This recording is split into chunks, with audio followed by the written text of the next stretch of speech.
We have been using the new keyword to create a class, to create a class instance.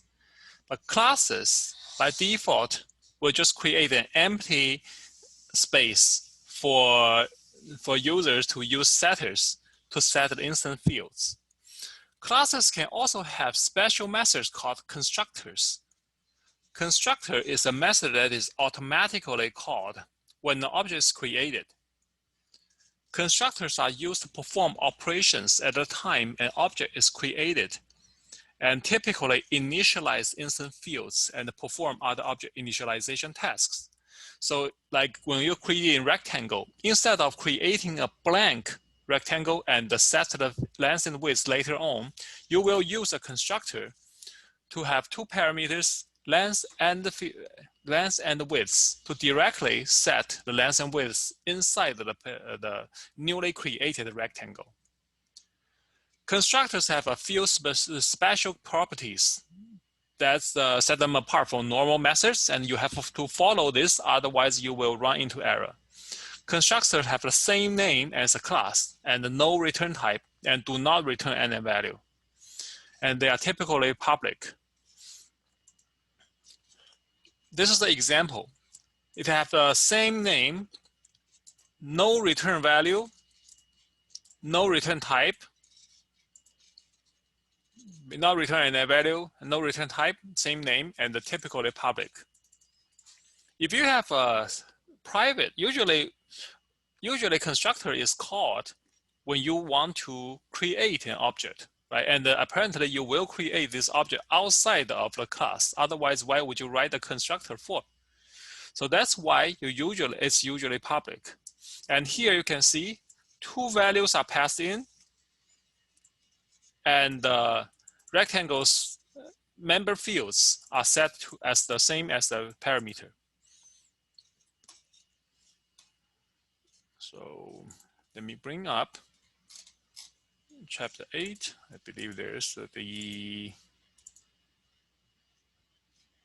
rectangle, and we have constructed. I think I didn't create the constructed demo right here. So here, instead of use the new rectangle parenthesis, then set the rectangle setter, we directly call this new rectangle 5 and 15 to set as an argument to set the length and the width. And in the rectangle code, we also see this public rectangle, double length, and the width. Note there, in UML, the most common way to define a constructor is just write the same way. Notice there's no return type. So we are writing this the same way as we write other methods, just that because the constructor does not have return data, so there's no return type. And usually constructors are written in the first bunch of methods, followed by setters, followed by getters, and followed by business logics. Reference variable can be declared without being initialized. You can define a rectangle box without our familiar new rectangle statement. But this statement does not create a rectangle object. So it's uninitialized. It does not have anything inside it. It's a null value. A local reference variable must reference an object before it can be used. Otherwise, compiler error will occur. You have to run something like this. And the box will now reference a rectangle object of length 7 and the width 14. Now, when the object is created, its constructor is always called. If you do not write the constructor, Java provides one when the class is compiled. The constructor that Java provides is known as a default constructor. It will set all the numerical field to 0. It set all the Boolean fields to false. It set all objects reference to null. Now, the default constructor is a constructor with no parameters used to initialize an object. The only time that Java provides a default constructor is when you do not write any constructor for a class. A default constructor is not provided by Java if a constructor is already written. Once you create a constructor, there's no default constructor anymore. Let me show you. Oops, did I? Here, this is actually not a default constructor anymore. Why? Because this one is what you have already defined. Now, if I hide this part, if I hide these two away from, hide these two constructor away from Java virtual machine and save it, you can see this in this constructor demo, there's something wrong because you don't have constructor, which makes sense. Before we have the constructor, this is how we create a new rectangle object instance, right? And by doing this, we're actually calling the default one. We're actually calling the default constructor. Once we have a constructor we defined, the default constructor is gone. You can see there's error because there's no longer a default constructor. So every time you write a constructor, you need to pay attention. You need to know that there's no default constructor anymore.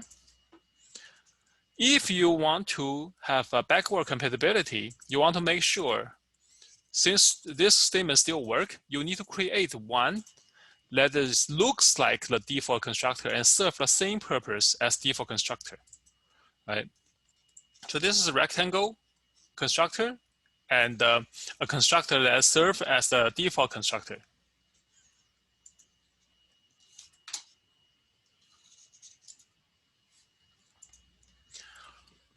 A constructor that does not accepting argument is known as a no-arg constructor, right? The default constructor is a no-arg constructor, and that's how you write this no-arg constructor. And you use this to serve the purpose of replacing the original default constructor. This is not necessary though. If you decide you are not going to have a no-arg constructor, that's perfectly fine. It's just that whoever has written before the new class name no-arg constructor call, now it will fail. One of the string class constructors accepts the string literal as an argument. This string literal is used to initialize the string object. So it will look like this. Michael, whoever is Michael, string name equals to new string. This is the typical way of calling a class constructor. This creates a new reference variable name that points to a string object that is representing the name Michael Long.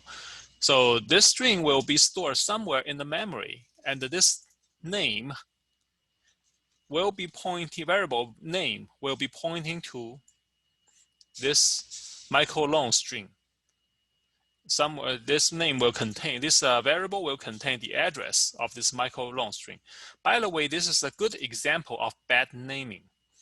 What does name mean? It can mean anything, right? So it's definitely not the way you should name your variable. This kind of a name or something like a date or something like an ID should be avoided. You should add something more, like if a customer name, student name. Just calling it name is not a good practice. And because they are used so often, string object can be created with a shorthand.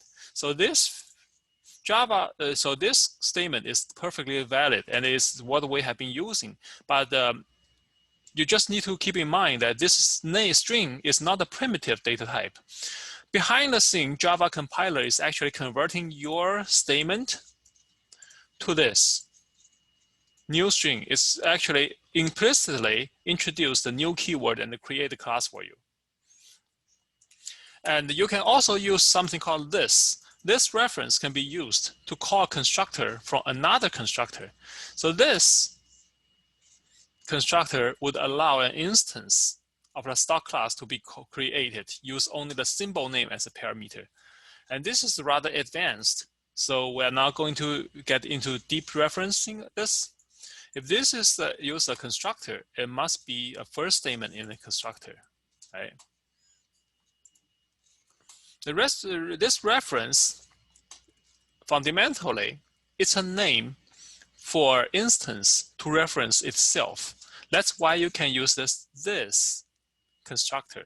It's calling its own constructor by calling its own name. This reference can be used to overcome shadowing and allow a parameter to have the same name as an instance field.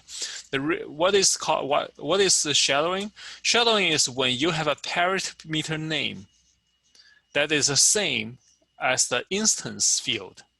If an instance field's name is the same as the parameter name, there's overlapping. This is called shadowing. Java allows that, but it will cause you confusion. So first of all, you should avoid same name, same variable name between parameter and the Java instance field. And if this has to happen, use this to reference the instance field so that they can be distinguished.